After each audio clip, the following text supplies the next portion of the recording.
Come on, pop up. Is it up? It is indeed up. What's up, Giants fans, Hub watchers, YouTube subscribers, Twitter and Instagram followers? It's Kush back at it again with another episode of the Just Chillin podcast, regular edition. So just like 2 weeks ago against the Saints for Saints week, what was that? Week 4. I wasn't able to do a preview video because I was just busy or tired. So I did a preview stream. Same thing this week. I was a little too busy on Thursday and Friday and tired. So we're doing a preview stream where it's going to be talking about all about the Rams versus the Giants. And in addition to that, what happened that week? We went against the Saints. All I'm saying is, we won. So I'm hoping maybe a little bit of mojo here. I'm doing a preview stream instead of a preview video, and we pull out a win again. That's all I'm gonna say, man. You gotta go with the mojo sometimes. You gotta go. I'm not superstitious, but I am a little stitious. You know what I'm saying? Shout out to Ash Money in here, Big Play Slay, Sunday, Mr. Mini Guy, Jake Vardaro, Big Play Slay. I think I already gave you a shout out. What's up, man? And the guest is here, Big Pat Sports Talk. Guys, go over to Big Pat Sports Talk. Sub him up. His link is also in the description down below. What up, man? How you doing? What's going on, Hub, man? I think there's a little mojo going. I think we can get these boys. Daniel Jones is playing, so hopefully everything goes correct. You hear me all right? Yeah, I hear you all right. You know who isn't though, man? Or at least not confirmed yet whether or not he's in or out, man. Andrew Thomas. Andrew Thomas. You That can't messes tell me up the whole offense. I was about to say you can't tell me we don't need him, man. We need that man out there. Nate Solder is absolutely terrible. Oh, I looked at Tom. we gonna get into Nate Solder now. Don't you think we not gonna get into Nate Solder? Man, this guy is literally blocking people with his chest. He's not even putting his arms up. It's crazy. Oh my God, yo, he was getting pushed into Daniel's lap like almost every single snap against the Cowboys. It was ridiculous. Amazing guy in here as well. Hey, Sunday. Hey, I said it earlier. Yo, listen. Hey, listen now. Listen now. What you doing there, man? All right, my bad. Nah, it's all good. Once again, guys, go down in the description, sub up Pat. Also follow him on Twitter. Me and Pat had a couple exchanges today that really made me want to have him on the stream, which talked about with like Leonard Williams and then also Evan Ingram. I saw you saying we could have traded Ingram to the Cardinals. I've been saying that for a minute too, or even the Bills or somebody. But before we get into all of that, man, we absolutely have to do a quick recap of the Cowboys, or at the very least the injuries we had against the Cowboys, man. Let me know what you're thinking. Cowboys, I believe it would have been a better game if we didn't have injuries to half our offense. Andrew Thomas didn't play to start, so Daniel Jones was running for his life again. Kenny Galladay got a knee injury. I think he had the injury against the New Orleans Saints. He just tried to play against the Cowboys and really couldn't do anything because when you was throwing the ball to him, Galladay wasn't even trying to go for the ball. So I knew something was wrong with Galladay. Then we didn't have Slayton or Shepard already. Then Saquon Barkley gets hurt on a fluke play. Then Daniel Jones gets hit with a concussion. And it was like everything was just went all bad for us. But the silver lining out of it, we found out what Tony can actually become. Oh, 100%. Kadarius Toney went absolutely nuts on that Cowboys defense. He had them so frustrated they wanted to beat him up at the end of the game. Exactly. As you can see, 18 threw him to the ground. And I want to say one thing, Cowboys fans. I'm not going to say Trey Diggs is overrated. I think he's just been given opportunities to make plays this year, and quarterbacks have been throwing stupid passes. And credit to him for making the most of those opportunities. But I'm kind of with you with what you're saying. I don't believe he's the top cornerback per se in the NFL. I do think he's having an absolute great year, and a lot of it, you look at it, he's jumping routes, which once again, credit to him for knowing when and how to jump those routes and stuff. But I'm still not convinced if he's a lockdown corner. You know what I'm saying? Yeah, there's a stat out there that he's given up the most passing yards against them. This is what I'll say. To be fair to that, the Cowboys, and this is with the Cowboys passing defense in general, when they're so ahead of teams are passing more to try and catch up. You know what I'm saying? Okay. I don't think Jalen Ramsey gives up that, though, no matter how far the Rams are up. And Jalen Ramsey is the best in the league. Oh yeah, 100%. I'll say that. 100% with you on that. So when you're a locked out corner, you have that pride. You don't give up on. I don't care if it's the last play of the game. Prime time wasn't giving up passes at the end of the game. You'd be like, Mm-hmm. okay, we winning. No, he took pride in that. He took pride in shutting you down. Darrell Reeves, same thing. Champ Bailey, all those guys. So we're gonna see going towards the end of the season because the Cowboys got who they beat. They beat the Panthers, very beatable. They beat us. You know we're beatable. They beat who else? They beat. Bring Oh, up they their beat the schedule now. Chargers. They beat the Chargers. They gave them the Chargers. Literally gave them the game.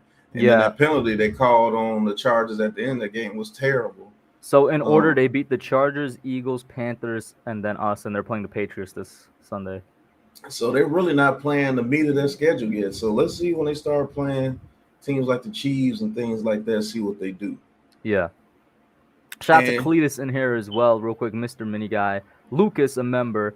Where's the comment I wanted to highlight? Yeah, amazing guy says Diggs is like Stevie Brown in 2012. Stevie Brown, yeah, he was a safety and he made the most of opportunities. He was picking off passes, and then when it came down to the nitty gritty, he just wasn't that guy. So we don't see, man, because I mean, the kid is talented. Trey Diggs is very talented. I just don't think he's like you can put him in the best corners in the league just yet because I Mm-hmm. think he's just made the best of the opportunities he's gotten. And I that's agree just with it. you. Yeah, yeah. And once again, I'm gonna say I'm gonna give him credit because he's taking advantage of it. You know what I'm saying? He's doing the Mm-hmm. best with it what he can. But I'm not putting him in Jalen Ramsey, Tre'Davious White's Hell class and no. stuff yet. You know what I'm saying? No, I can't do that.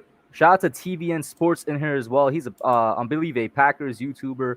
I'll go over there check him out too. Another dude on Twitter, or that I know from Twitter, I should say. All right, so yeah, about these Giants, man. So which injury you want to talk about first? Saquon, Daniel. Let's talk about Daniel because he's basically cleared to be playing this Sunday, right? Yeah, How he you feel will about play that? this Sunday. He's been cleared, so he will play this Sunday. I think Daniel Jones on the field gives us a chance to win any game. Just to be Mm-hmm. honest with you, the kid is progressing, man. And I keep telling everybody this. Everybody keep asking for Jason Garrett to be fired right now. What's your plan when you fire Jason Garrett? What's going to happen? Mm-hmm. I'll tell you what's going to happen. Daniel Jones is going to regress out this world. You got to think this kid has had what 3 coordinators in his 3 years here. So No, you isn't it want two? no, he's had Pat Sherman, he's had And Jason Garrett. Jason Garrett. No, he's had three. Who's the third? It's been two. Yep, because Drafted in Garrett came 2019. right after Pat Sherman, Yeah, didn't he? No, who was the coordinator when Pat Sherman was head coach? Shula.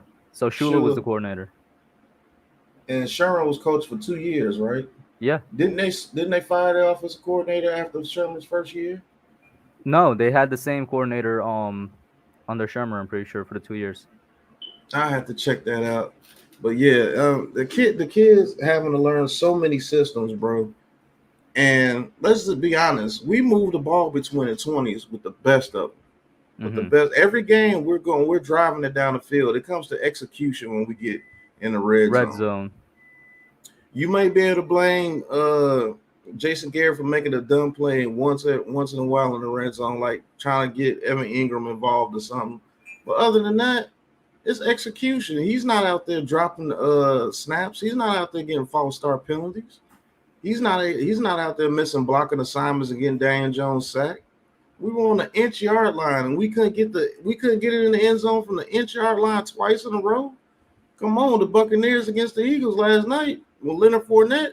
They ran it twice, but they got it in there. They was going to get it in there. That's push. We get Mm-hmm. no push up the middle, man. It's crazy. And you want to blame Jason Garrett for all that. I don't understand that.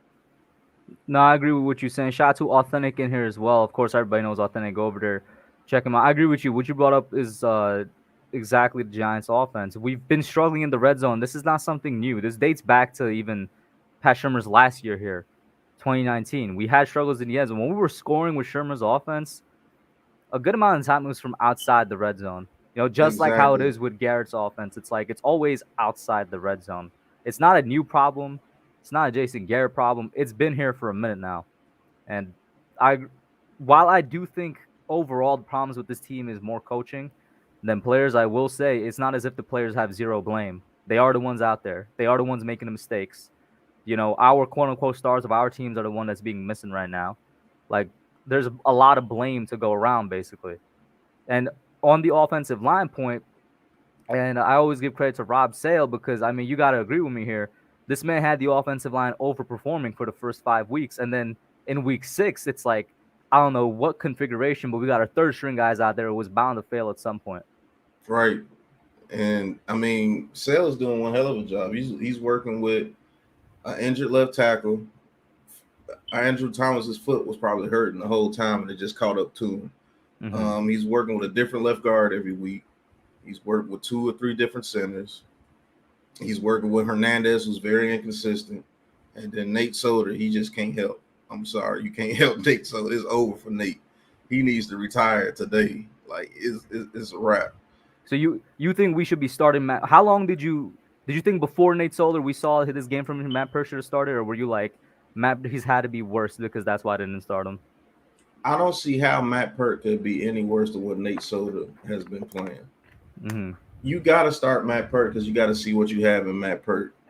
And if Matt Peart doesn't work out, then we go get a right tackle in the draft. We go get a center in the draft, and we may have to get a guard in the draft. I mean, let's just be honest. This draft coming up, I know we don't want to talk about the draft like the season is over, but this upcoming draft, man, we have to put stock in both offensive and defensive line. And so far, early on at least, the draft is rich in that, right? Yeah, there's defensive edge rushers. It's about 15 of them that could be going in the first or second round. And then it's like 7 tackles that can actually go in the first round. And that center from Iowa, I believe if we're that bad and we got a top 5 pick, I believe that's the pick. The center?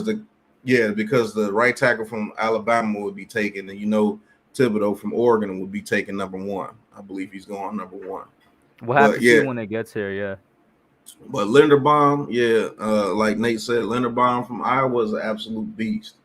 And he can change this line most definitely.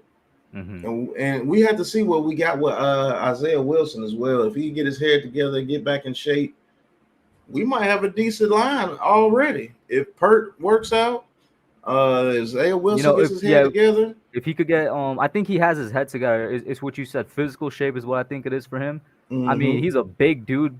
Slide him in at a guard, bro. Yeah, like, slide him right next to Thomas. We might have a line, you know what I'm saying? It all depends on Nick Gates' injury. If Nick Gates is able to come back, that would be even better. Because him, Gates, Linderbaum, Peart works out, and Thomas is still playing. I think Thomas, if he can stay healthy, could be a Pro Bowler this year. I thought he was one of the best tackles in the league. Until he got subbed out, yeah.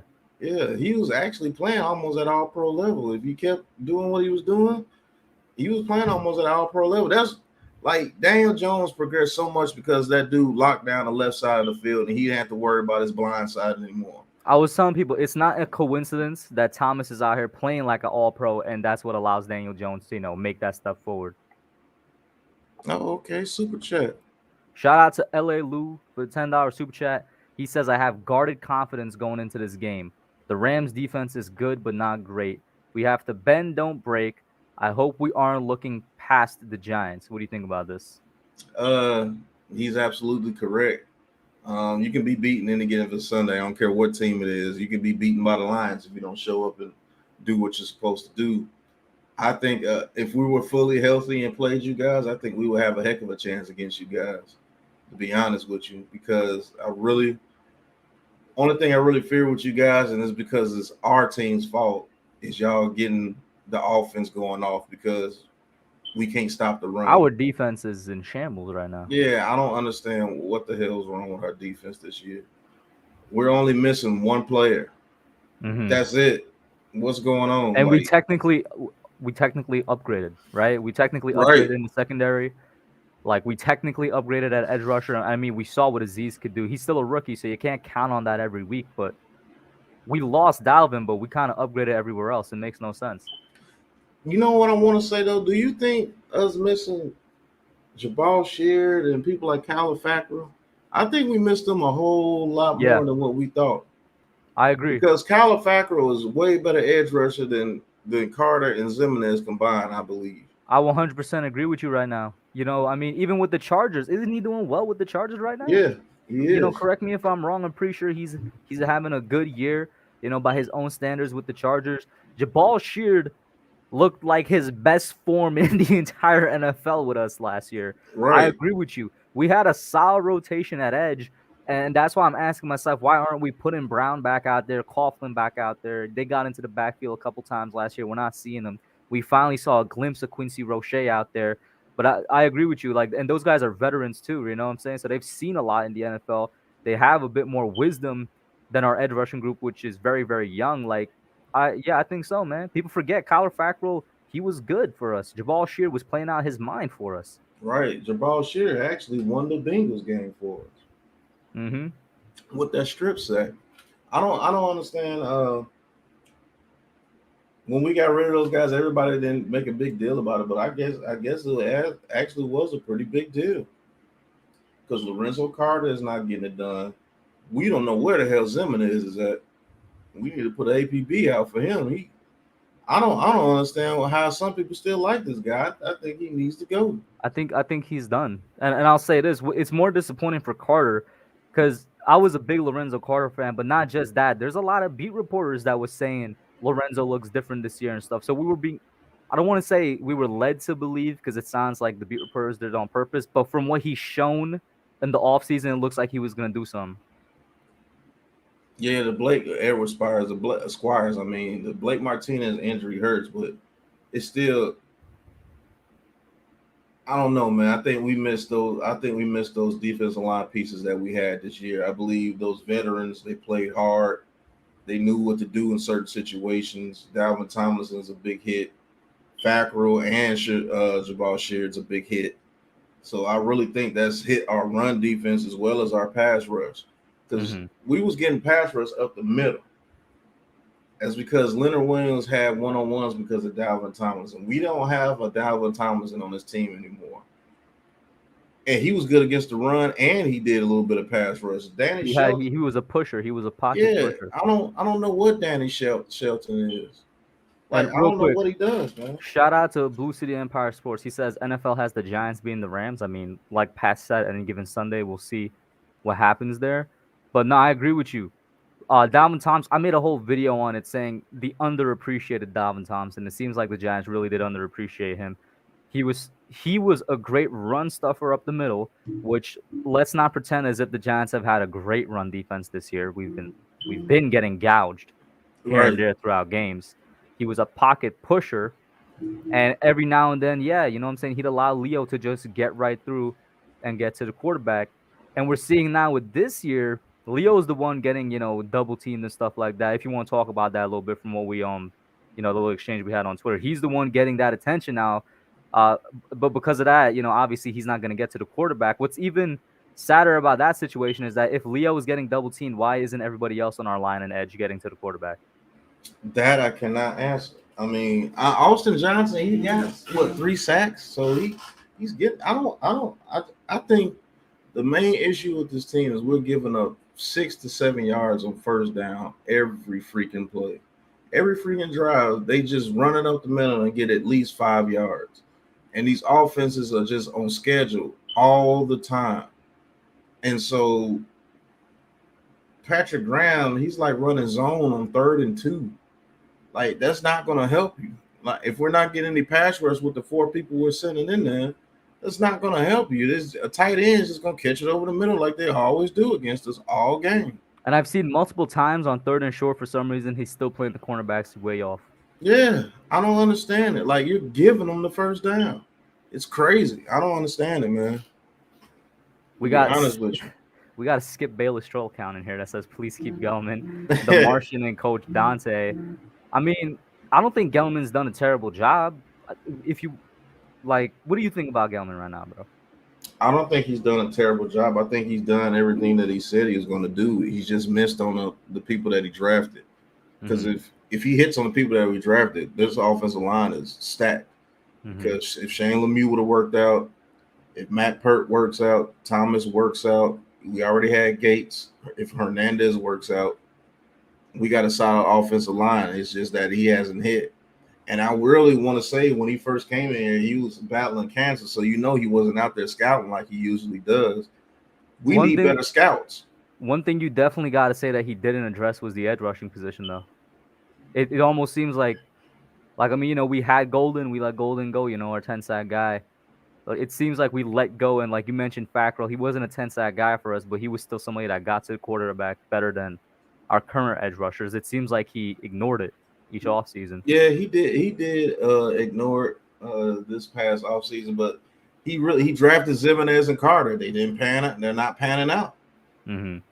If they pan out, we got two edge rushers. But if whatever, if you want to blame Dave Gettleman, you have a reason to blame Dave Gettleman. I believe we should bring everybody back next year and let them use these 10 draft picks that they accumulated this past year and see what they do with them. Talk me through that. Talk me through why you'd bring back Judge and his coaching staff and Gelman. Because I'll give them one more chance. I give everybody one more chance, and if they bomb the next year, then I clean house. Mm-hmm. We're doing it too many times. We get rid of coaches after 2 years, like with the Browns and the Lions every year, and then we're firing a GM but not firing the coach. So we just need a whole new regime. Either this regime is going to work, or they're going to go next year and fail again, and we get rid of everybody. That's the way it should be. Let them use these 10 draft picks they accumulated. Let's see if we can get some dogs on this team and see if we can get some wins next year. Really, it's playoffs or nothing next year if I was John Mara. And I believe John Mara is the main cause of all this crap. Oh, 100%. I don't think he knows what he's doing. And he's trying to have influence on everything, and he's messing everything up. And a name more people need to know is Chris Mara. He's been VP of football operations for 10 years now. He knows nothing. Exactly. He knows nothing. The exact amount of time the Giants have been struggling, 10 years now, is the amount of time Chris Mara has been there. That position hasn't changed. So, I mean, he definitely has something to do with it. I think we need a whole new regime. And we just got players that's based off potential in important positions. Lorenzo Carter and Zimenez based off potential at edge. We're not getting anything. Who else? Pert based off potential. He's starting to come along a little bit, but he was always a project player, though. Yeah, he's a project player. They said he couldn't even beat out Nate Solder. I don't see how the hell that's possible. I don't see if you got anything in you should be better than Nate Solder right now. So what do you think the real reason was they didn't start Pert then? I think Joe Judge had confidence in Nate Solder. Remember, they were together over there in New England. Mm-hmm. So I believe he had confidence in Nate Solder, and Nate Solder he's dropped the ball. And then the freak injuries with Saquon Barkley. It's an unpopular opinion, but I think we should take calls on Saquon Barkley. You talking about trading calls right now? Yeah. If somebody's willing to give me a second round pick for Saquon Barkley this year after he comes back off his injury before the trade deadline, I'm taking it. Because there's no way you're going to get this guy a contract after this year. He's only played. So you do want to run it back, but like you're willing to give up Saquon? Yeah, I'm willing to give up Saquon because he's not helping the team. Don't we have a 5th-year option on him to like you're saying, next year? Yeah. So if we bring him back on the 5th-year option, how would you feel then to go with that running back one-time mentality? I mean, I wouldn't be opposed to it, but what if he gets hurt again? Then you're not going to be able to get anything for him. You're going to have to try to franchise him and hope he does well off the franchise tag because he's been hurt every year besides his rookie year. He's been hurt. Mm-hmm. And it doesn't matter how talented you are. If you're not on the field, it doesn't matter. You got to be available. Yeah. That's your best ability. And we've seen many, many times in this league, you could find a running back in that 2nd, 3rd round area. So it's not like we need to use a premium pick on one again. And Ash Money said we need a good support and running back to supplement Barkley. I got a guy from Alabama, Robinson, man. If he comes out and he goes to that 3rd round, he could be that big back that we need to be a bruiser. Mm-hmm. I promise you. And then these coaches, we misuse our roster spots too. Why we got 2 fullbacks on this team and we don't even use one of them? We got 2 fullbacks and we put so much emphasis. Tell me not, bro. When cutting down the final spots of this team, the coaches put so much emphasis on special teams, and our special teams is not good enough to show for that. Right. Is Nate Ebner still out there? We got 2 fullbacks. We could probably use that, replace one of those fullbacks with Corey Clement. He'd be a really nice piece right now. You know Right. what I'm saying? And why are we not playing Gary Brightwell? I don't understand. Booker is showing you what he's about. He couldn't even catch that easy pass Tony threw to him. Mm-hmm. Like, why are we not playing Gary Brightwell? Why are we And not and I playing? think that plays into why the defense is struggling too. You know, we said no pass rush, and you were asking only one dude is missing. Makes no sense. I do think that we're misusing our players on the defensive side of the ball because the Martian asked, "How's Xavier McKinney been playing?" I didn't really hear his name. McKinney's been seeing more snaps than Peppers, which I don't necessarily understand. I get that Peppers. Some people say he's taking a step back this year, but at the same time, he's getting like 40% of snaps. You know what I mean? Like, how you feel about that? I think we need to use him more as the money backer, like he's supposed to be used. Mm-hmm. Peppers is not a traditional safety, so we should be using him in blitzes and things like that because that's what he can do. That's what he's supposed to be able to do. But we're not even drawing up good blitzes. We're I mean, our defense is so transparent. You already know where they're going to be before the snap is hiked. Mm-hmm. So when we send blitzes, quarterback, we're playing very good quarterbacks this year, and that's to go back to authentic. He always tells you the list of quarterbacks we played last year. Now I'm really starting to think that played a huge part of our defense being pretty good last year. We were facing backups. I do Let's think be we were real. overrated, but like I don't think we were overrated to the point that we're this bad this year. You know what I'm saying? I mean, same thing with Washington. We both had dreams of our defense as being in top 5, and we might be the bottom 2 in the league. That's crazy. I think Washington is like I could actually pull this up right now on Pro Football Reference. What's your guess for where Washington is and where we are? I know we got to be at the very best 27th, and then Washington at the very best has got to be like 23rd or 24th.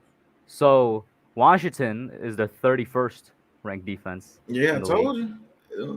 and we are the 24th ranked in the league. We're the 24th ranked, I guess, because of Yeah. that Falcons game and that Saints game at the end. I guess that's why we went up a couple of spots.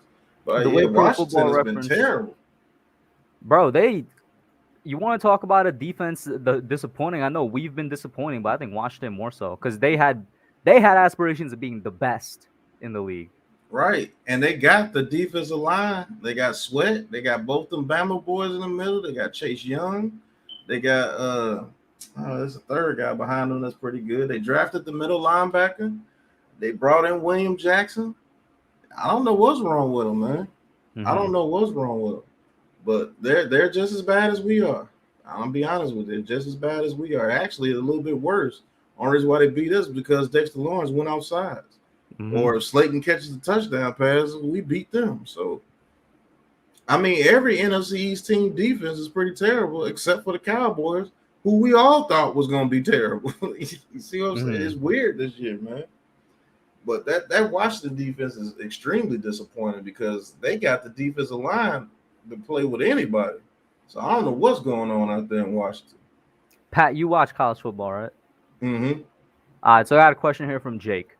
Because as you guys know, I don't start my scouting until later on in the season. He says, "What do you think about Malik Willis? I'm personally not sold on Danny yet. And Saquon's a generational talent and can make a play by himself. He doesn't have a line, so you can't blame him. So you can answer this however you like and which part you like, man." All right, I'm gonna start off with Malik Willis. Very inconsistent, but very talented. I don't believe he's worth the number 1 pick, which I know there might not be a quarterback going in the top 10. They might not be a quarterback going in the top 10, but Malik Willis is very talented. I think he's going to have to be in a system where you cater to him. He has a hell of an arm, and he's more elusive than what Daniel Jones is. You said you're personally not sold on Danny yet. I would like to know if you could put it in the chat what makes you not sold on Danny yet. Explain to me because I'm sold. you can't say he's a turnover machine anymore because the past 14 games he only has 5 turnovers, and one of those turnovers was a Hail Mary pass before halftime. Another And, one was an and Evan Ingram like yeah, drop and pass that another became a one, pick. yeah, it was a tip in the air pick. So really, he only has 3 turnovers that you can really account for. And he says Saquon is a generational talent. Yeah, I mean, he doesn't have an O line, but it doesn't matter. He doesn't have an O line. He doesn't have a pad. He doesn't have a helmet and pads on either. That those type of players kill you, man. When they're generational talents and they never play, we go into each season having Saquon Barkley probably the main focal point on this team on offense, and we always have to change because he gets hurt. Is it his fault? No, that was a freak accident against the Cowboys. I understand that, but bad luck is bad luck, bro. We said it was a freak accident, like during his high ankle sprain as well. It's like we almost keep saying all his injuries are freak accidents. It's like whether it's bad luck, whether it's injury prone, I don't care what you label it. It's just that he's not available. He's not available, and so what you gonna do? I mean, you can have a generational talent all day, but if it ain't on the field, it don't matter. Maybe he needs a change of scenery. Just to be honest with you, I think Evan Ingram could be a generational talent, but it's just not working here. I think he needed a change of scenery. And I told everybody the Cardinals was going to be looking for a tight end. The Bills were going to be looking for a tight end. The Packers were going to be looking for a tight end. And if they got Zach Ertz, a 5th round pick, I'm quite sure we could have got a 4th round pick for Evan Ingram. I'm quite sure we could have, because they got a 5th round pick for Ertz. We could have got a 4th round pick for Evan Ingram, man. Hopefully and that I would have been ecstatic. Hopefully the Bills are still looking for one then. That Knox kid is nice. I don't know if they're looking for one now. Knox is nice, but they might be just to add another weapon. And I'm quite sure they got Super Bowl aspirations. They'd be like, okay, we'll give you a 4th. We might be able to talk them into a 3rd. Who knows? It just depends on your talk game, because that's a Super Bowl team, man. As long as they get themselves together in the playoffs, that's a Super Bowl team. That defensive line over there with the Bills is playing like how the Washington football team's line should be playing. Blue City Empire Sports said, I'm starting to believe the Kadarius Toney pick is better than the Devontae Smith pick. No wonder his nickname is the Joker. He really does make a defense look stupid. Like you said, man, you think we got a star in Kadarius. And I love the fact that he showed out, because so many Giants fans were ready to call this man a bust before he even hit the field. I kept telling you, I'm a Florida Gator fan, man. I've seen the kid play 4 years. Dude is nice. He's explosive off the line. Now he's going up and catching it over people. I mean, he really didn't get a chance to do that in college because he was so much better. But now he's showing that he can go up and get the ball over the top of somebody's head. And did you see the route that he put on Diggs? Yeah. My goodness. Bro. His spatial awareness is something I've been impressed by too. Right. Like at the NFL, there's a lot of things he's doing at the NFL level. Because I'm right there, which I'm not a Gators fan. Once again, I don't watch college football like that. But when we took Toney, I like the pick because I know he was a baller at Florida. There's stuff he's doing right now, like in his first game. Forget the Cowboys game. Let's talk about the Saints, where he's making the entire Saints team miss. And I'm just like, I didn't expect him to do that right away at the NFL level. It's almost as if he's still at Florida and he's playing against not a college team. And in that same Trevon Diggs play, it's his spatial awareness that got him to make Diggs look stupid. And then he ran past him. If the sidelines was like a yard more wide, I think he could have got a touchdown on that play. Because he ran past him. He looks faster in the pros than he did in college. That's crazy. He looks faster now than he did at Florida. And I think this guy can turn out to be a very special player for us. Like I love his interviews too, man. I love his press conferences. The dude is hilarious. Yeah. I think he's getting a better hold of that from the first press conference. I just want him to make sure that he just stays off that social media, man. Because everybody wants the people, the detractors of him, want him to be the next Odell Beckham for us. They want him to do the same thing Odell Beckham did. And you can see when him throwing the punch, he's going to be a target. Remember, Shepard said that he's going to be a target now. People are going to be chirping at him to try to get him to do something crazy. But hopefully he stays within his head. Joe Judge came out and said he earned some trust. So hopefully Joe Judge doesn't do him dirty and try to sit him down for like a half or something. I would be really angry if he does. Yeah, that would be stupid. Try that stupid tough guy Patriots crap. We need this guy on the field, to be honest with you. He's probably the best thing besides Daniel Jones that we have. Yeah. And I'll be honest with you, because Saquon Barkley is not here. I think this guy can be very electric. If you use him in the offense, I don't see why he can't get at least 80 to 120 yards of total offense every game for you. Mm-hmm. All-purpose yards. But the kid's a star, man. We just got to use him. Mm-hmm. Shout out to Josh in here as well. He says, "What's good, Kush? What's good, Pat?" I was not watching the Knicks game, so if Randall got the preseason game winner, you know, already know I'm all with it. What basketball team you with, Pat? I roll with the Mavericks and the Bulls, but I will be calling Mavericks, Bulls, and Knicks games this year, man. Oh, and the Knicks? Yeah, I'll be calling Knicks games this year too, man. I'm New York. I'm New York because of the Giants fans, and y'all love the Knicks, and the Knicks are exciting again. So Knicks are always good for basketball. Mm-hmm. Shout out to Marjorie in here as well. All right, confirmed Randall with the game winner. I'm gonna be doing Knicks games as well a couple times this year. Oh man, bro, I tried to do Knicks content back when they weren't that exciting, and it just absolutely failed on the channel. If you go to some of my very first videos, I think it's like my second video, got like 5 views to this day. It's crazy. But the Knicks during the playoffs, man, that's gonna be dope, man. Oh, 100%. I might need a partner to call those games because they're gonna make the playoffs again. I don't know if they're gonna be the 4th seed again, but they're definitely gonna be exciting to call. But look out for the Bulls this year too, man. They got a roster. Oh, both the Bulls and the Knicks. Yeah, I mean, you go down the East. In fact, let me do it right now. Actually, just quick detour to the NBA. Let me pull up the Eastern Conference.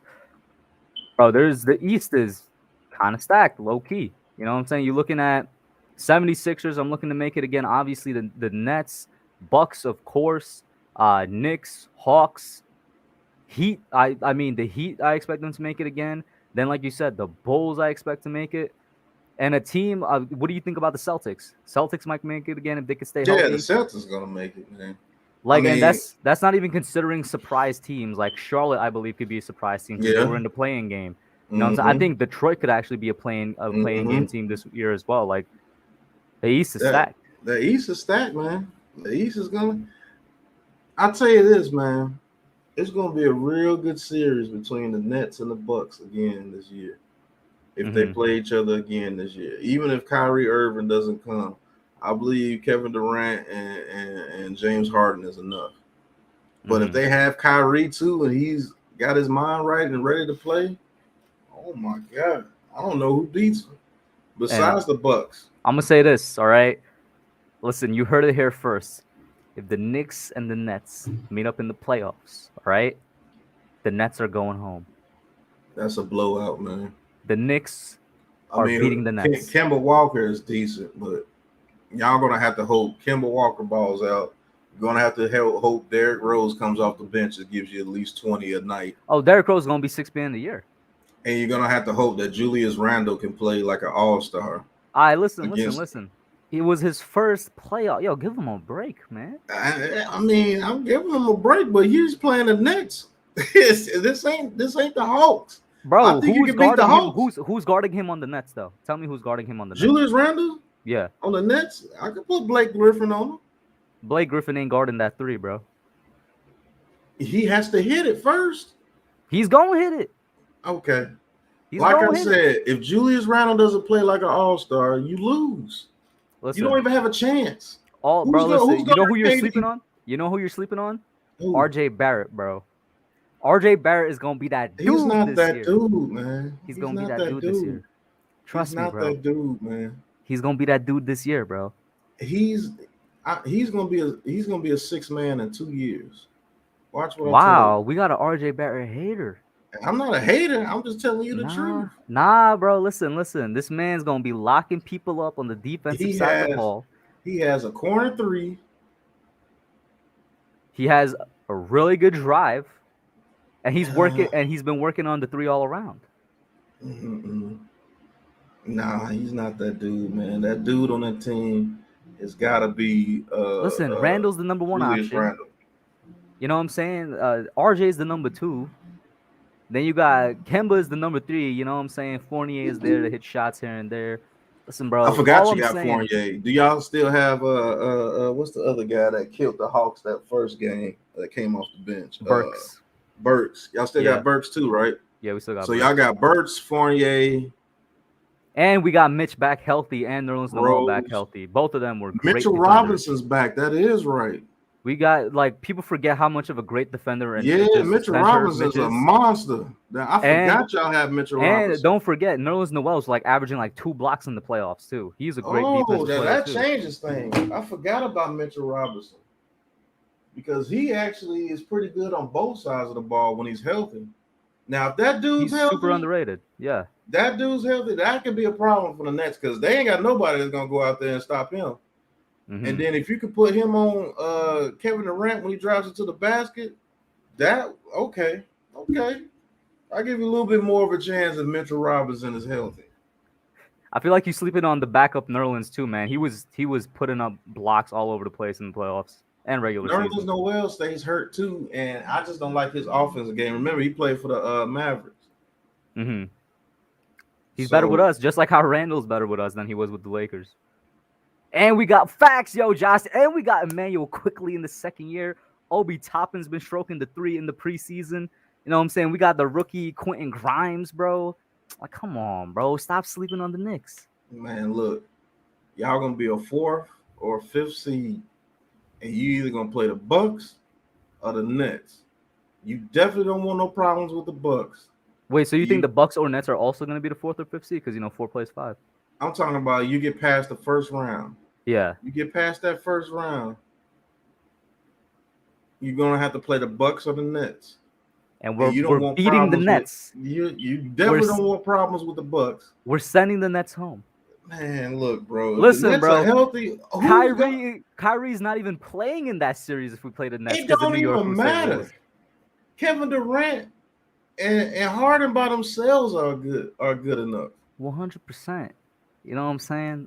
I agree with what you're saying, but like, who's guarding Mitch in the paint? So you mean to tell me you believe the Knicks can beat the Nets 4 times?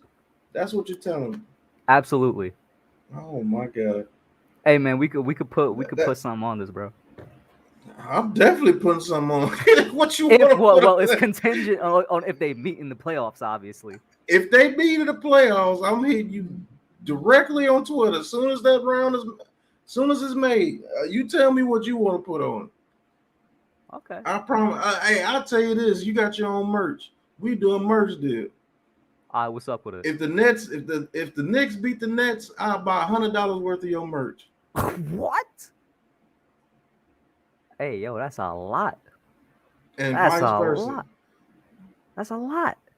I know because I'm that confident. Okay, I will do it. We'll do it. Hopefully, you better hope you don't play the Hawks in the first round again. It's recorded right here. Oh yeah, it's gonna be. Yeah, like I said, of course, it's all contingent on if we even meet the Nets in the playoffs. So if we get eliminated first round, I mean, bets off. That's how it is. You better hope you don't play the Hawks the first round again, because Ice Trae was giving y'all that business out there. Yo, I hate Trae Young, but I love him at the same time. He's a great villain, bro. He was playing that role so well. He damn near got in the finals. Shoot, y'all better watch out for little Ice Trae in them, because their whole squad is back, and they're even better this year. They got more experience. Watch out for them too. The Hawks ain't no joke either. Shout out to Miz in the chat. And Max Webster, member, he says 10 months, got a Shockey signed mini helmet now too. That's what's up. When's the next episode coming out, bro? Marjorie says a little bit update here. Cardinals GM Steve Keim, who pulled off the trade for Zach Ertz, tested positive for COVID-19. Cliff also tested positive, and he won't coach this week. I'm being honest with you, I think the Cardinals are going to be in good hands. Obviously, I hope those two guys are all right. I hope they stay healthy, stay safe. And then Blue City Empire Sports says we need to call Yankees and Devils and Red Bulls games. I don't watch soccer that much. I don't watch soccer. Out. I can't watch hockey. And the baseball, only team I can watch in baseball is the Cubs because of my late Uncle Phil used to take me to the Cubs game, so I can watch the Cubs. But other than that, I can't watch baseball unless it's the World Series. I'm right there with you. And I was getting back to the Giants. Well, I guess let's steer it towards the Rams game, man. Okay. Let's entertain the idea that we could even beat them. What has to go right? What do we do to even beat this Rams team? What has to go right is Andrew Thomas has to play. Our pass blocking has to be very, very good for us to win because they do have Jalen Ramsey out there. Hey, shout out. Shout out to my own video, man. That's a marquee matchup. Mhm. Jalen Ramsey versus Kadarius Toney. I want to see that. I want to see two dogs go at it. I think that would be a heck of a battle. I think he can. I think he can get Jalen Ramsey a little frustrated, to be honest with you. But Mhm. our defensive line is gonna have to stop the run. If you allow the Rams to have third and twos all game, you're gonna get killed. We have to put them in third and long situations to where we can get a half decent amount of pressure against Matthew Stafford. We might be okay. But our passing game is going to have to be superb against the Rams because I don't think we're running against them because I don't think anybody's going to be able to block Aaron Donald on the run. I just don't. Our interior line is just terrible. And Nate Solder blocking anybody is. I hope Thomas plays so we can have Purton Purton Thomas out Thomas there. out there so we'll have a chance. But a lot's going to have to go right for us to win. It's definitely our pass game is going to have to be on point, and we're going to have to stop the run. If we can stop their run and force them to be one-dimensional, we'll have a chance. One thing, like you said, pass blocking is gonna have to be great. Just blocking in general because we're missing the guy who was assigned to Nick Gates that last year, and who was assigned to Aaron Donald last year, and that's Nick Gates. How are we taking care of Aaron Donald, bro? You're going to have to double team and pray. That's about it. Because Billy Price ain't stopping him by himself. Skura's not, or the other guy that what's his name, Westberg or whatever his name is. The guy that we brought up because Skura got hurt. The guy that played left guard last game, I can't think of his name. Oh, Bredesen? No, Bredesen got hurt, and then Skura was hurt too. So we brought up somebody from when we signed off the Washington football team, off the practice squad, and he played. Mm-hmm. Wes Martin, there you go. Thanks, Solo. Wes Martin. And he's the one I gave up 4 sacks to Aaron Donald in one game. Mm-hmm. so I mean, we just got to double team and pray, man. And then our running game, who we gonna do? I think Brightwell should get the bulk of the carries this game, man. I don't want to see Booker out there like that no more. I don't think he's running with heart, and I don't think he wants to be here. To be honest, I don't even know if it's that because he looks so different than what he did with the Raiders.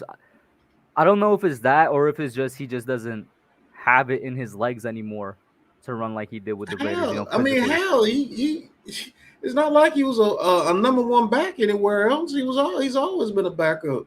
Mm-hmm. So he doesn't have that much tread on his tires. I just don't think he wants to be here. Is there any other player you think that doesn't want to be here? Nate Solder. I think he came back because of Joe Judge wanting him to come back. But he looks like he's just ready to retire. I'll be honest with you. Adoree Jackson at times. Looks like he doesn't want to be here. There's not too many guys that I say that just don't want to play here, but those guys in general, I just don't think they want to be here. Oh, Rudolph. Yeah, Rudolph. I was about to ask about this man literally started the whole scuffle and walked away like nothing happened. Yeah, Rudolph. No, I'm not going to say that about Galladay. Galladay just got hurt, man. I think Galladay's dealing with some nagging injuries. No, I agree with that, but part of me kind of agrees with Max. The more we lose, I think the more like he'll lose confidence in this team, so to speak. Because you got to think about what they sold him on when they were trying to sign him, right? They most definitely sold him on at least making the playoffs. Nah, I don't think he's that type of player. I think he's going to give out. I think he's going to give it his all every time that he's out there if he can. I don't think he's that type of player. I'm not saying he's not giving it his all. I'm just saying I think because that as the weeks go on, if he wanted to be a winner like that, he wouldn't have came here. We're coming off 5 losing seasons. What no. Well, where else would he have gone? Who had the cap space to get him? The Bengals. The Bengals are also coming off losing seasons, though. So, they had a better trajectory than we did. The Bears, one of them. They made the playoffs. The Bears would have gave up the money to get him, and they still would have had Allen Robinson.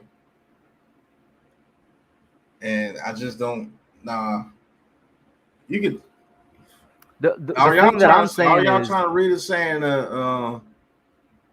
Because I can't even say it off body language. His body language doesn't even show it. You can see how he was cheering when we were beating the Saints.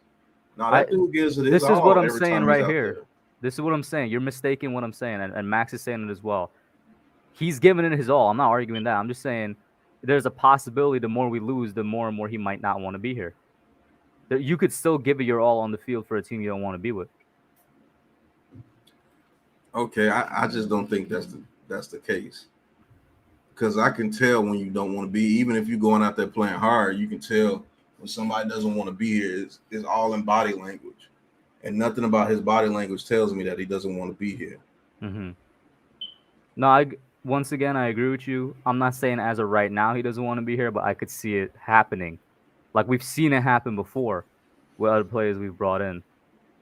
I mean, those.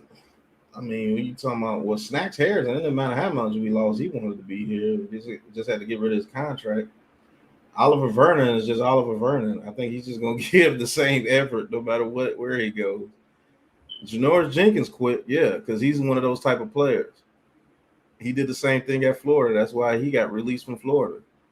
Mm-hmm. You've seen it from Odell because he wanted to win so bad, but we were just bad. Yeah, you've seen it from Odell a little bit, but he was letting people get in his ear, and he was letting that Instagram stuff go to his head, and so he was just a passionate player. But he just started letting people chirp at his ear and everything. I think the guy wants to come back here. To be honest with you, Why do you say back specifically to the Giants? because this is his home. This is it's New York. Like the dude loved New York. And now that he sees the quarterback over there, the Browns, damn, I always forget it, Baker Mayfield, he I can't was even about hit to him ask wide you. open. I was about to ask you. There's not necessarily a conspiracy theory, but a theory that like people say that Odell just doesn't like Baker, like that's why he doesn't target him. What do you think? I don't understand it. They only giving Odell Beckham like 3 to 4 targets a game, and he's getting wide open on those targets. And most of the time, Baker Mayfield is missing them. It looks like they're trying to sabotage the guy sometimes. I'll Mm-hmm. be honest with you. Either Baker's that bad, but he throws it deep to everybody else. I think it looks like they're trying to sabotage him a little bit. I'll be honest with you. And him and Baker might not get along, Mm-hmm. but what he's going through over there in Cleveland probably makes him miss Eli a whole lot more. Oh, 100%. Because with Eli, he was balling. With Eli, he was setting records. You ain't doing that with old Baker Mayfield over there. So, yeah, I think the guy wants to come back to New York, to be honest with you. Because this is his home. I mean, it's the biggest market in the world. He was beloved here. Everybody loved him. Some of the older fans didn't. Let's not pretend like there wasn't some old boomers out there that didn't like him. Okay, some old. Who cares about them? They're not filling up the stands. The young kids and everybody's filling up the stands. Man, that dude made the Giants watchable for 3 to 4 years. We weren't even watchable 3 to 4 years for once for Odell. Odell Beckham had us on primetime games like 5 games out the year, and we were trash. That's how much he brought to this team. Mm-hmm. And I think he misses it, man. He found out what it is. They always say you don't know what you got till it's gone. And when they traded him, it was gone, man. Look at his face in that press conference. He went to Cleveland. It makes it bad. They have a good team. I just don't think the team likes him. How does It's he get weird. back here? Free agency, trade. How does he get back here?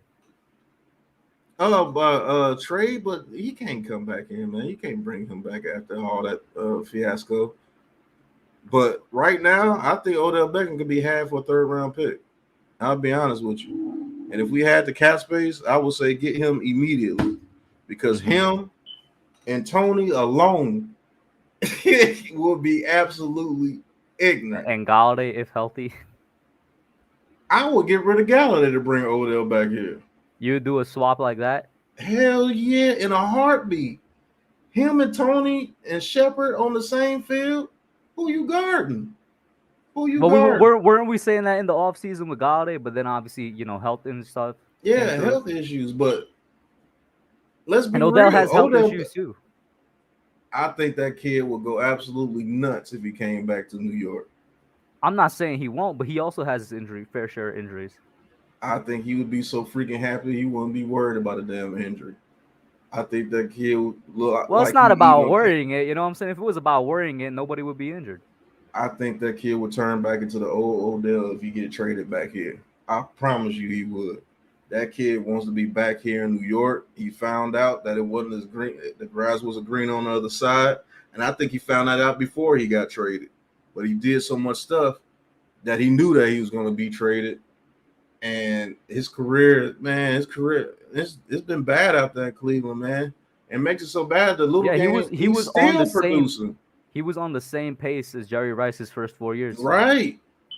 He set rookie records. He was beating out Randy Moss. He beat out Randy Moss' rookie record.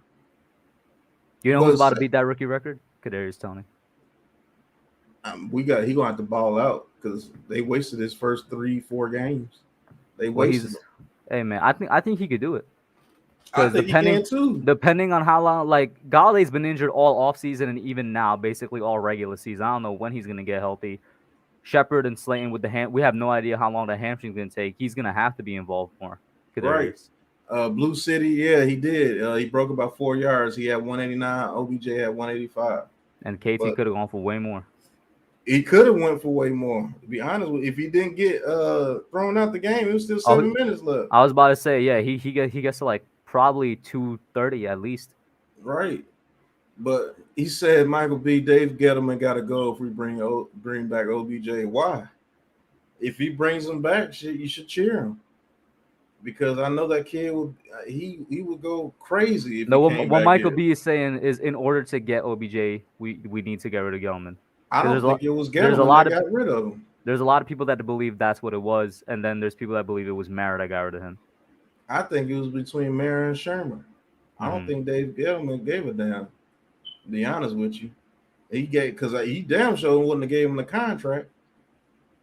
That was all Mara's doing. Now Gettleman for sure. Now in the offseason, he would have said let OBJ go. Yeah, that's Dave Gettleman because he doesn't care about receivers like that. But to give him that contract, I know Dave Gettleman didn't give that contract. And Max Webster is right. That was Mara. That had nothing to do with Gettleman. And we did see Mara and OBJ talking before that preseason game. So maybe they made up. Who knows? Yeah, they probably made up. And I guarantee you, if he becomes available and Mara wants him back, we will have OBJ back. They'll make the cap room somehow. And to be honest with you, we could do it because next year, let's say if Bradbury keeps playing bad, we get $13 million back off him when we release him. I think we're going to release Blake Martinez because he's coming off of ACL. We get $9 million back from him. But then you're missing you're missing your middle linebacker. It don't matter. We're getting killed anyway. It's not like they're playing great. Who do you replace him with? You got to replace him with I'll put Aaron Robinson out there when he comes back. And middle linebacker? I said Aaron Robinson, the cornerback. Yeah, I'm talking about Blake. I'm not talking about Bradbury. We've always had a problem with linebacker. Crowder, you draft a middle linebacker. You draft another middle linebacker, or you go get another one in free agency. Because this defense we weren't playing that well when Blake Martinez was in. We were still getting guys. I think that's where Dalvin comes in. Yeah, I think that was where Dalvin. And don't be surprised if Gettleman's still here, he gets another defensive tackle early in next year's draft. Don't be surprised. I wouldn't be mad because it's kind of clear that we need it. Right. And that's one thing he knows how to do is get a defensive tackle. Now that's one thing he can do. Every defensive tackle that he has gotten has turned out to be excellent. And I'll be honest with you, I try to talk Luke Kuechly out of retirement. That ain't happening at all. Man. It ain't happening. I'm still gonna make a call and see if he got that itch. You definitely can, but it ain't happening, bro. He's gonna go back to the Panthers. Why would he come to the New York Giants? The media, we're the best media market in the world, man. That doesn't mean anything to Luke, bro. Why would that mean anything to Luke? You can talk to Luke, man. You can talk to him and see if he wanted to come out. I wanted us to talk to Patrick Willis when he retired out of nowhere. Both of them retired for the same reason, you know what I'm saying? Right. But we can the middle linebacker from Utah, if he falls late in the first round or early second round, shoot, we could get him. He'll be the perfect fit for us. He's Here's fast, since we're strong. talking draft a little bit. Here's what I want to do: tackle an edge with the 2 first-round picks, or O line and edge, depending if Matt Purr works out right with the 2 first picks. Um, then middle linebacker in the second round. Then maybe another lineman.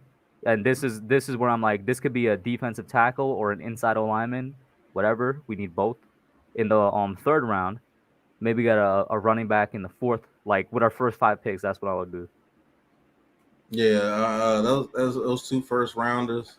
I'm going with that center from Iowa. If that right tackle from Alabama is there with that first pick, if he's there, that second pick, I'm getting the best edge rusher available.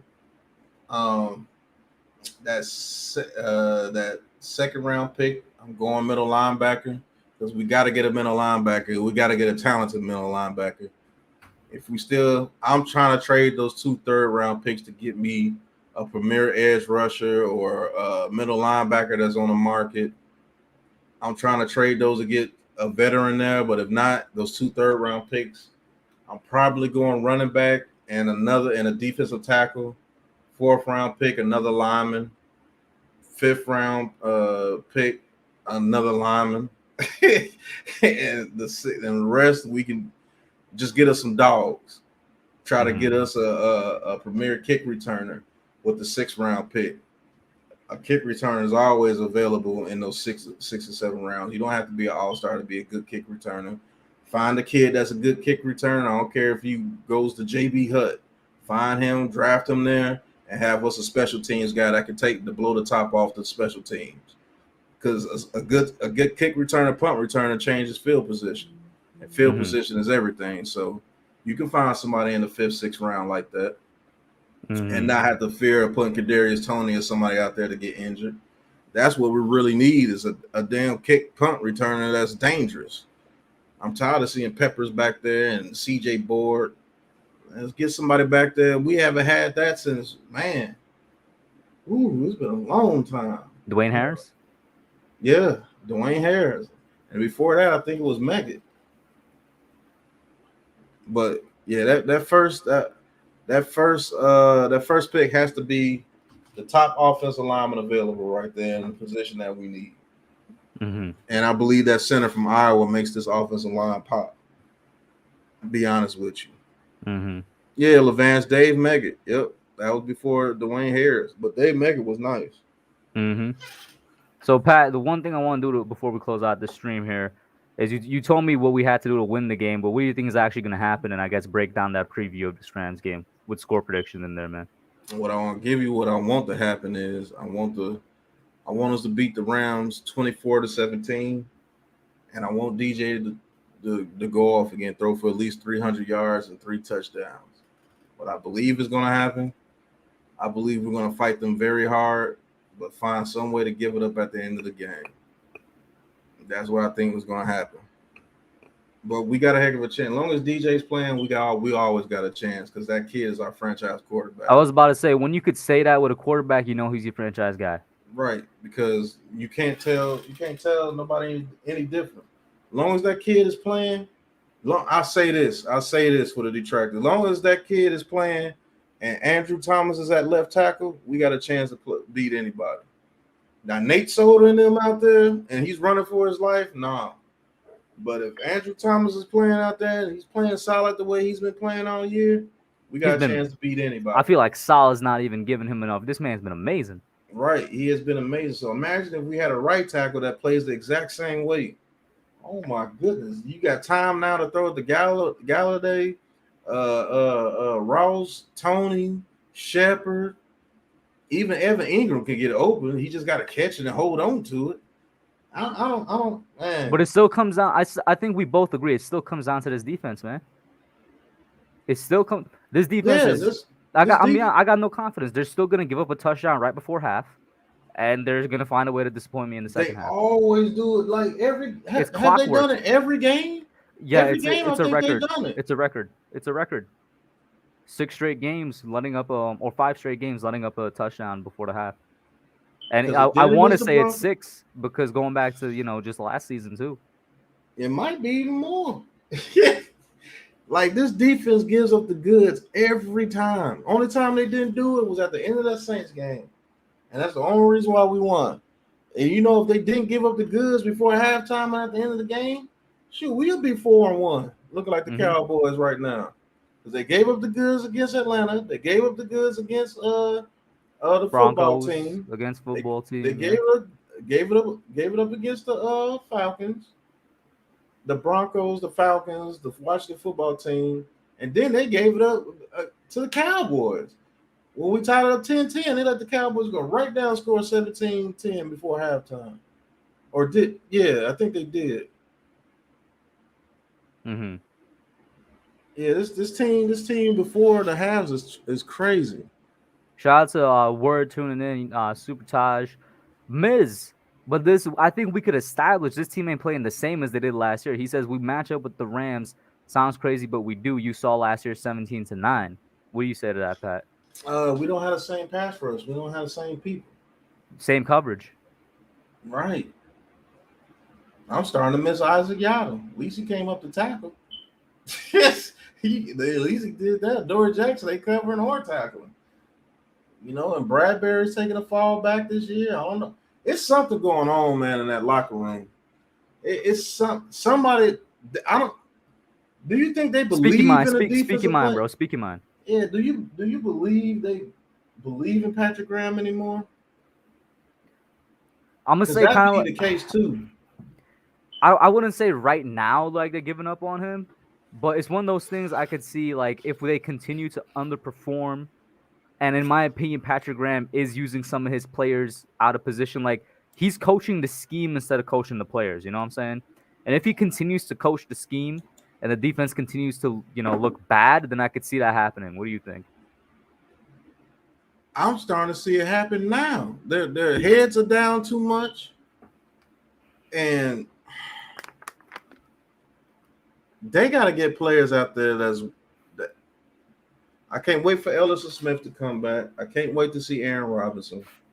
We need to get Quincy Roche on the edge a little bit more, and we need Ojulari to play a little bit more. If he's That's the only one. guy That's one thing, bro. I was saying he coaches the scheme, not his players. From week one, Ojulari was showing some. Why is he only playing like 50% snaps? It makes no sense. he should be getting more work. He's the only one that's showing that he wants to rush the passer on the edge. He should be getting more work. Let me actually pull up. Let's pull this up real quick. Snap counts. And Peppers is not going to mean that much against the Rams. I'm sorry. He's not Garland Tyler Higbee. Look at these snap counts, Pat, and tell me if this makes any sense. 52% week 1, 63 week 2, so they went up, but then they went down Atlanta, 50% flat, then 54% against New Orleans, and 62% against Dallas. So his highest snap count was 63% against Washington. I believe. Why is he not playing more? I believe they love O'Shane Zimenez for some reason. Too much. And he hasn't given you diddly squat since he's been here. He hasn't given you anything. In fact, since you brought up, let me see how what's the percentage O'Shane and Lorenzo been playing. If it's higher than Aziz, it makes no sense to me. Okay. O'Shane's been playing a low amount. 44%, then 46, then 27, then 21, then 41. How much is Lorenzo playing? And if Aziz turns out to be the highest, I still say give him more. Right. Let's see. Lorenzo, Carter, stats, and then you go here. Lorenzo's been pretty high. 88% week 1, 75 week 2, dropped down to 52 in week 3, 59 in week 4, and then 62 against Dallas. So in the first 2-3 games, it was higher than Aziz, but in the last 2, it's basically the same. I still say give Aziz more snaps, man. Guess what? Our rush defense was good when those two guys were hurt. They were hurt last year. Zimenez and Carter were hurt last year, right? You know why? We already talked about it. Jabal Sheard, Kyler Fackrell, and 2 dudes that they're not throwing back out there in Cam Brown and Carter Coughlin. And those 2 dudes are horrible against the run. You're right. I forgot about that. They were hurt last year. They weren't even playing. So they could be hurting our run defense as well, because I don't believe Carter can play the run at all. And Zimenez can't play run or pass. Neither I one of know them can I really know play the Carter run or Coughlin pass. plays inside linebacker. Edward, I'm still throwing him out there at the edge because at least him and Cam Brown, two of our late round picks last year, they got in the backfield. You know what I'm saying? They did get in the And backfield. they played the run pretty well. I'd rather see Carter Coughlin and Cam Brown go out there and Aziz. Let them play. We can't lose anything. At this What we point in the got to season, it's like lose? let the younger guys play. Let's see what we got. And Roche needs to play more. I got this. This is my whole logic for this team. Show me who you are. We got to see who you are before we get these 10 draft picks next year and waste them on positions that we should be wasting on other positions. Show me who you are. I need to know if Bradbury is still the same. Put them in man coverage press for a whole game and just see if he gets tortured the whole game. See it. That lets me know, hey, look, you're not the guy anymore. Adoree Jackson. We can't cut him until 2023, but he'll be my slot once Allen Robinson comes back, and we'll play him in the slot next year, and then cut him in 2023. But I gotta see who you are, man. Lorenzo Carter, I think he should be playing middle linebacker. To be honest with you, I think he would do well against guards because he's too quick for him.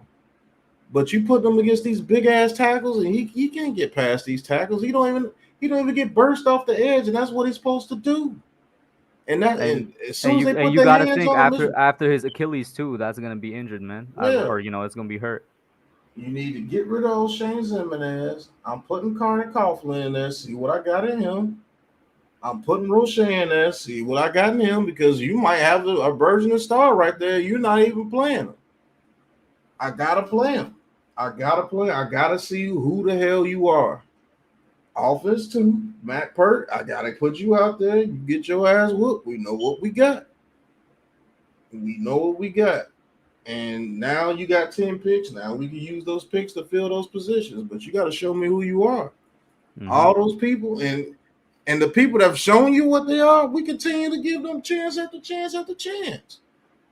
Specifically, we were just talking about the edge. For some reason, O'Shane gets a lot of chances. Yeah. Like, why is this dude? How did he even make the team? To be honest with you, how did he even make the team? And I'm definitely putting Cam Brown back in there when he gets in there because Cam Brown's a dog. He Cam runs. Brown. Cam Brown got into the backfield more than Carter Coughlin, in my opinion, last year. Almost every single snap that Cam Brown was out there, I'm I saw putting him in the Cam, backfield at the end of man, at the I'm end of the putting game. Cam Brown in there, and I'm saying go hunt. Exactly. I'm putting Cam Brown and Ojulari in there. I guarantee you, I guarantee we get more pressure than we get with Zimenez and Carter. I'm putting Cam Brown and Ojulari in there, and I'm putting Carter Coughlin at middle linebacker on second and third downs. First down, I put Reggie Ragland in there just for run defense because he can play run defense very well. But after that, I'm using Carter Coughlin and Lorenzo Carter at middle linebacker on second and third downs. But that first, those my edges would be Cam Brown and Ojulari, and y'all go for what you know. Show me who you are. Go out there and play like a wild chicken because that's what they're gonna do. Ojulari's a rookie. He don't know no better. He out there hustling. He trying to make his name known. Cam Brown, he's a special teams demon. That's all they do is hustle. So you know he gonna fight to the end of the whistle. Put him in there. Let him go in there and see what he can do. Because it's not getting any worse.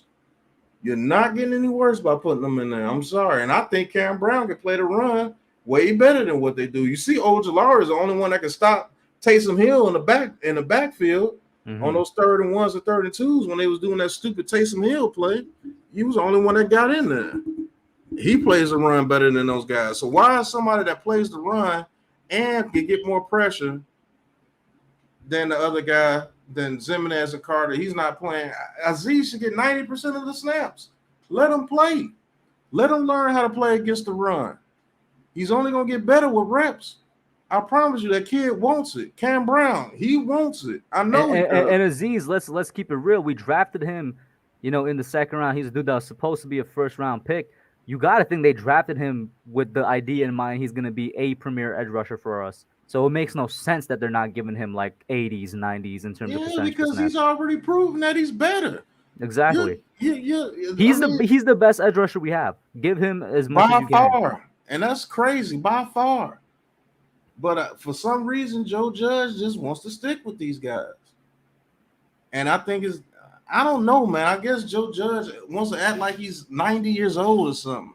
Even Belichick will see that. Even Belichick will get Cam Brown or somebody in there over these guys.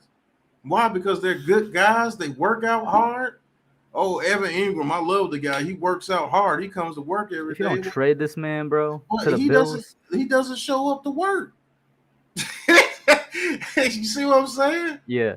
You can show up in the preseason all day. You can show up off season training all day.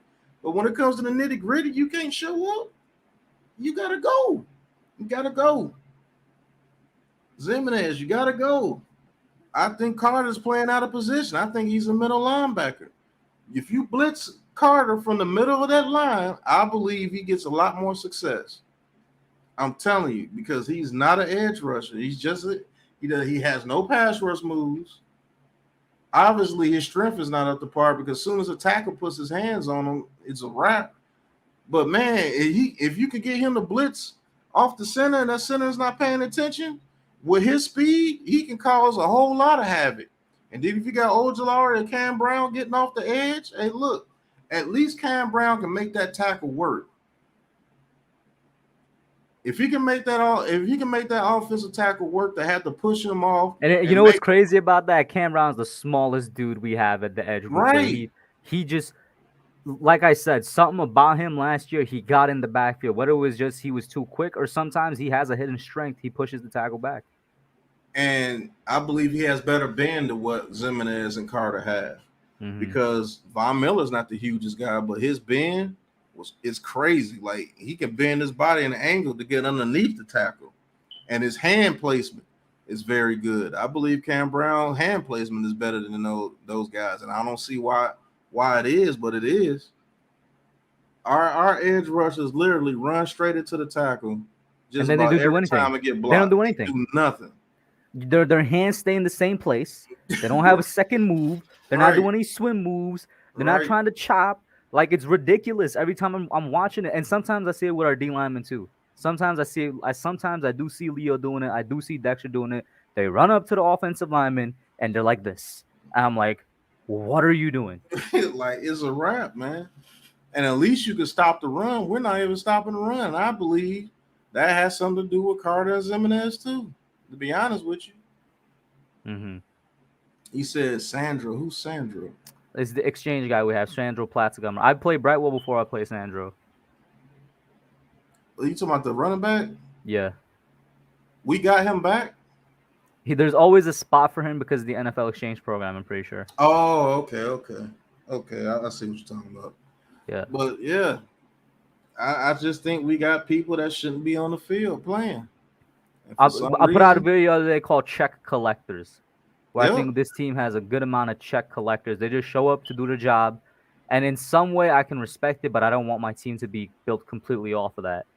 And I think this team has a good amount of check collectors right now. Rudolph? Zimenez? He was in the thumbnail for that video. I mean, Carter tries, but he's just collected a check by default. Mm-hmm. Shit, there's a bunch of them on this team, man. The Doors can't collect a check. A lot of them on the defense.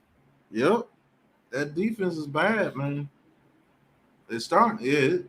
If it wasn't for that defense, we would have a whole lot better record. I'll tell you that now. Mm-hmm. Would you say Patrick Graham is a check collector? Right now, he is. I'm going to be honest with you, he is. Because he's not adjusting. I'm going to continue saying his coaching the scheme, not the players. He's not adjusting his plans for these players. And obviously, we just said he's not putting in the players that he probably should be putting in. He's not. And it's mind-boggling, man. If I got a defense out there that's not playing up to par and it's happening week after week after week after week with the same thing. Are you not going to change it up? Like, come on. You're not going to change anything. You're not going to change players. You're not going to change scheme. You're just going to continue to get your head busted open. That's what you're going to do. All right. And I know Real quick, Mr. Mini Guy says Graham's turning into Betcher. I don't know about that, but I will say this defense is looking like James Betcher's defense. We can't tackle. We can't cover. Get minimal pressure. Like, that was the 2019 defense. The tackling thing, I don't know where that's coming from. Because we were sound tacklers last year. Right. I don't know where that's coming. Maybe we got some players that just want to be finesse now. Maybe Adoree Jackson really doesn't fit a New York Giant corner. He's too much of a finesse corner, and he's not. But he's not even the only person that's missing players, right? Like, I know Bradbury's missing tackles. Let's be real. Martinez was missing tackles before he got hurt. Mm-hmm. The defensive line is missing tackles when they get in there.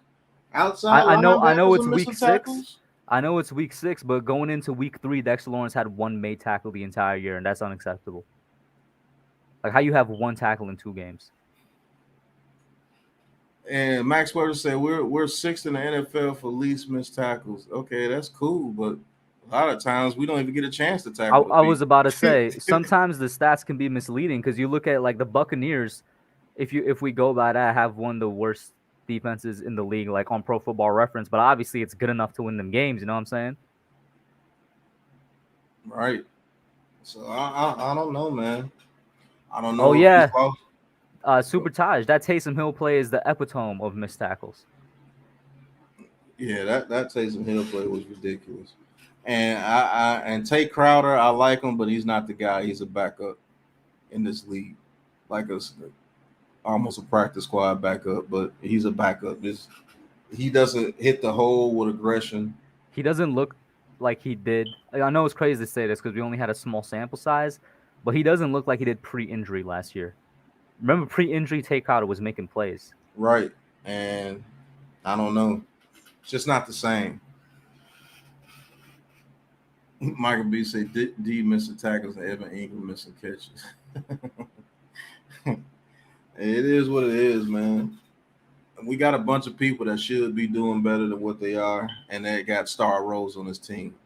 At tight end, at edge, at cornerback. And we just linebacker. Linebacker. We're missing it. We're a bad team in the trenches right now, and that's what's killing us on both sides of the ball. We're just a bad team in the trenches. And we don't have any dogs. We don't have anybody with passion. At least in the trenches. Like, the only player with passion I've seen this year is DJ, and he has the silent way of doing it, and Kadarius Toney. That's about it. I mean, how much more simple can he make the defense, Marjorie? I don't understand that. How you gonna simplify it? It looks pretty simple to me. Yes. You're not sending any exotic blitzes out this world or anything. It looks pretty simple to me. Oh, yeah, shout out to Joel in here. Yeah, Saquon be showing passion every now and then, I guess. But, I mean, can't blame me for forgetting his name when listening out this stuff. You don't even get to see him. You don't even get to see him. The worst part about the Saquon injury is timing, because it looked like he was finally getting out of his own head. You know what I'm saying? And now the worst thing for me is that if he comes back in 2 to 3 weeks, is he going to be back in that position where he's like, it's going to take him a while to trust his body again? Nah, not an ankle. Now, if it was a knee again, yeah, but not his ankle. All right. Yeah, Jabril Peppers has passion, but he just don't have it on the field. You can have all the passion that you want, but if you can't cover, shit. And my point, of course, Max, I'm not disagreeing with you, but my point is I want to see passion from almost everybody on this team, not just a handful of players. You know what I'm saying? Like, we're listing a handful of players right now. And that's all we're doing. Exactly. But I'm going to see if Lou doing the stream tonight. If not, man, I'm going to lay it down. Thank you for having me on the stream, bro. No problem. About to end that right here as well. I want to say thank you for everybody that's tuning in. Shout out to everybody in the chat right now. Silo Ren, Super Taj, Josh.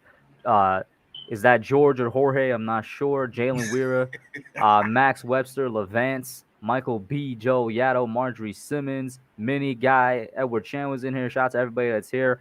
Pat, you got anything to plug before we end it out, man? Oh, yeah. Merch is here. Big Pat Sports Talk merch is here. You can click on any link on my videos. The link to the merch shop is there. And follow Big Pat Sports Talk, man. Road to 1,000, man. We're at 515 and we're climbing. So Mm-hmm. if you're new to me in the chat, go ahead and hit that subscribe button. And I talk like this all the time, man. I'm passionate about the Giants, man. Although we suck, I'm always roll with them. Exactly. You heard it there, guys. That's it for now. We out. Peace. All right.